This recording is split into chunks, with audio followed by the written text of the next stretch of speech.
I left a key at the front desk, heat behind the florist's door. I didn't go for cocktails. I went because the florist's steel door didn't have a bell, and I wanted to see who it opened for without being asked. Above ground, the shop smelled like honesty: damp stems, green rubber bands, clean water. The girl at the counter tied paper around a bouquet like she was dressing an apology. At the back, a cooler hummed, and beside it a wall panel with a ghosted thumbprint glowed red. That was the trick. Push where the paint was tired and the panel side open. A set of stairs turned the city inside out. My wife texted at 10:52, soft, clinical.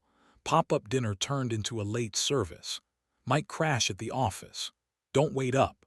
I hadn't heard her say pop-up dinner in a year. I had heard other people say it when they wanted a night to be a story without the problem of having to live with it. I put on a jacket that knew how to be dark in bright rooms and walked the 11 blocks to the florist because I was tired of not seeing what the walls remembered. Downstairs, the speakeasy looked like a roomer that had learned immaculate posture. Velvet banquettes believed in themselves, brass bar rails pretended never to judge, and glassware hung like a chorus of small moons. Somewhere a saxophone thought aloud. The place had a password but also a list.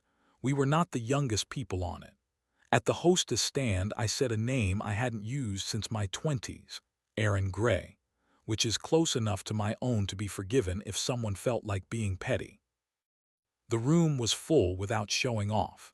In the corner closest to the kitchen door, where the servers slid in with plates that made the air briefly handsome, I saw her. Mia had her hair up in a way that made my hands remember themselves. She wore a dark dress that turned the color of the room into a texture. At her table sat two writers I knew, and one man I did not want to admit I could identify from a distance. Luca was a chef, but that wasn't the problem. The problem was how completely he looked like a plan. He had shoulders that made aprons feel permitted. At events, he moved through other people's weather without catching a cold. People said he could get 20 strangers to trust each other with a plate. I had to watch him stand near my wife as if the recipe called for it. I took the bar stool with the view of the kitchen door, ordered rye I didn't deserve, and practiced being furniture. The bartender poured and ignored me, an old kindness. Through the swing of the door I could see the line: burners in orderly tantrum, a tattooed forearm, a single white towel thrown the way engineers throw solutions at bad ideas. Mia laughed at something not grand enough to be funny, and then her hand touched Luca's sleeve for exactly the amount of time honesty can survive. He didn't look down. He didn't have to. He knew what he was wearing. When she rose, I knew she would come toward me before her body did. She has a way of walking that means a decision is paying rent. She circled past my shoulder and stood where the light forgot to be specific. "Aaron," she said, "you hate stairs." "I hate euphemisms," I said. Her mouth tried on a smile and chose not to wear it. "It's a dinner," she said. "He asked for a room that didn't need everyone to perform. I came to learn what that felt like." "Standing near him," I said. "Standing near heat," she said. "He's a person, not a spell." The kitchen door swung. Luca stepped through with a plate and the concentration you give to a stranger when you need them to obey gravity. He saw me, only because he was raised to see, and did the small nod that says there are many ways to be men, and he knows 3. He set the plate down at a table that didn't deserve it and came over like a man who had accepted the role of himself. "Aaron," he said, as if he had caught the tail of my name in the stairwell and was returning it uncreased. "Your wife can sell a shy room its own story." "I know," I said. "The kitchen is loud," he said. "Forgive me if I practice brevity." "Might be useful," I said. His hands were clean, which made anger feel like an untidy sport. He looked at me the way people look when they're checking whether they're in the wrong hallway. "I know what this looks like," he said. "It looks like a photograph taken at the wrong shutter speed. If you need me to leave the frame, I can step out of the light." "You like being in the light," I said. "I like finishing service," he said, and looked at Mia without moving. "You wanted a room that would let heat be honest. The stairs are the price, not me." He went back to the door and vanished into the part of the night that relied on fire. Mia stared at my collarbone rather than my face. That used to mean we were safe. "Tell me the sentence I'm supposed to say," I said. "Tell me the light level you need it at," she said. We found a compromise in a corner near the floral cooler, where leaves pressed themselves against glass like a legal defense.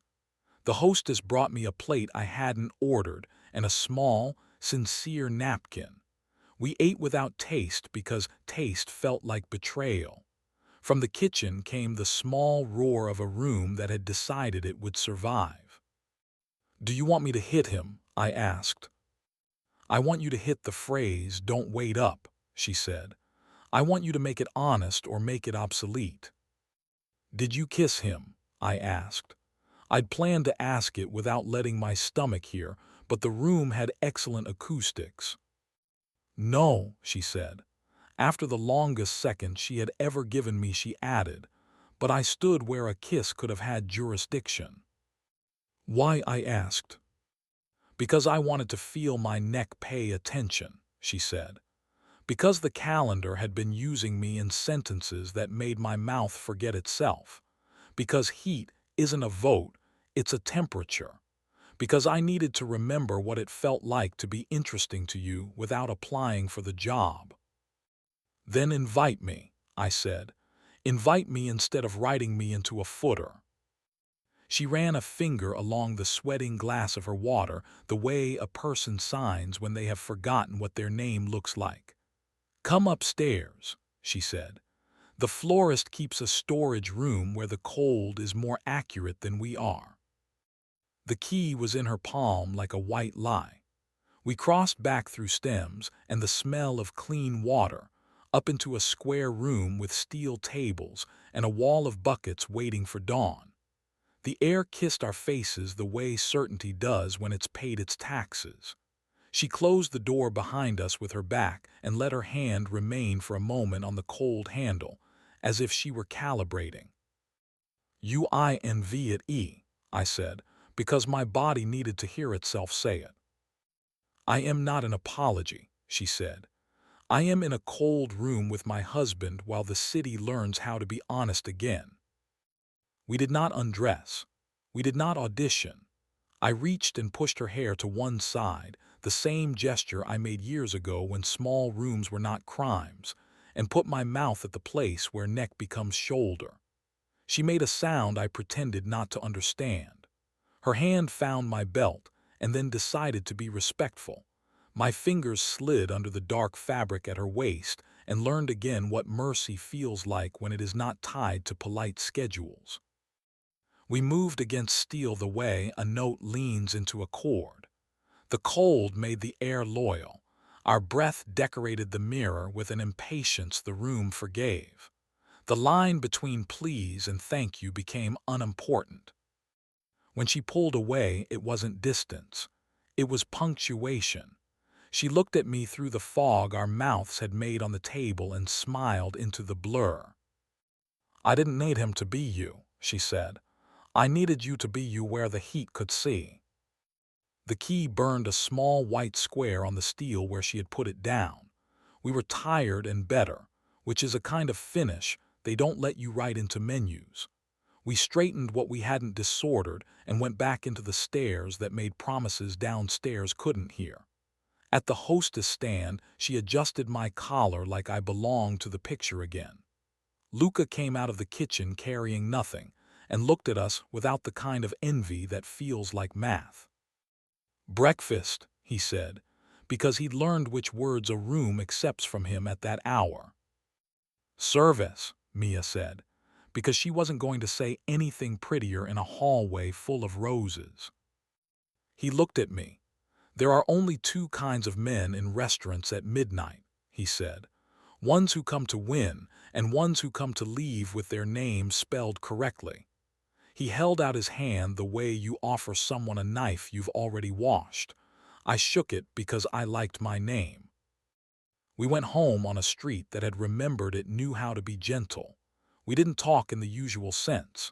We talked the way bodies do when administrative language runs out. Her hand in my jacket pocket sharing the space with my fist. My shoulder pressed to hers as if the sidewalk needed reminding which side to incline toward. In bed, we did not hurry and did not apologize. Sleep found us because we had finished being interesting for the night. At 9, I showed up at the warehouse where the pop-up had decided to become a day again. The floor smelled like lemons pretending to be competence. Blue tape learned its outsides. Volunteers moved like modest weather. Luca nodded at me exactly once and put a stack of plates on my arms like we had solved our small war by showing up. Mia touched my wrist in passing and the morning stood straighter. We did not talk about the florist. We did not pretend the room hadn't held us. We did the work and ate before anybody tried to win. In a corner where the line cooks stored their jokes with the capers, Mia bent her head to mine and said the thing I'd been waiting for without knowing how to ask. "Thank you for walking down," she said. "I didn't want to be found. I wanted to be chosen." "Choose me again," I said, "the next time Heat says something flattering." She smiled and didn't show her teeth. "I will," she said, "and if I forget, tell the cold room you know where the switch is." Later at home, I left a key at the front desk of our life. I taped a florist's tag to the side of the fridge under the magnet shaped like a boat we bought the summer we didn't ruin. It didn't say who paid the tab or who had their hand where. It said Lily's, Dawn, order filled.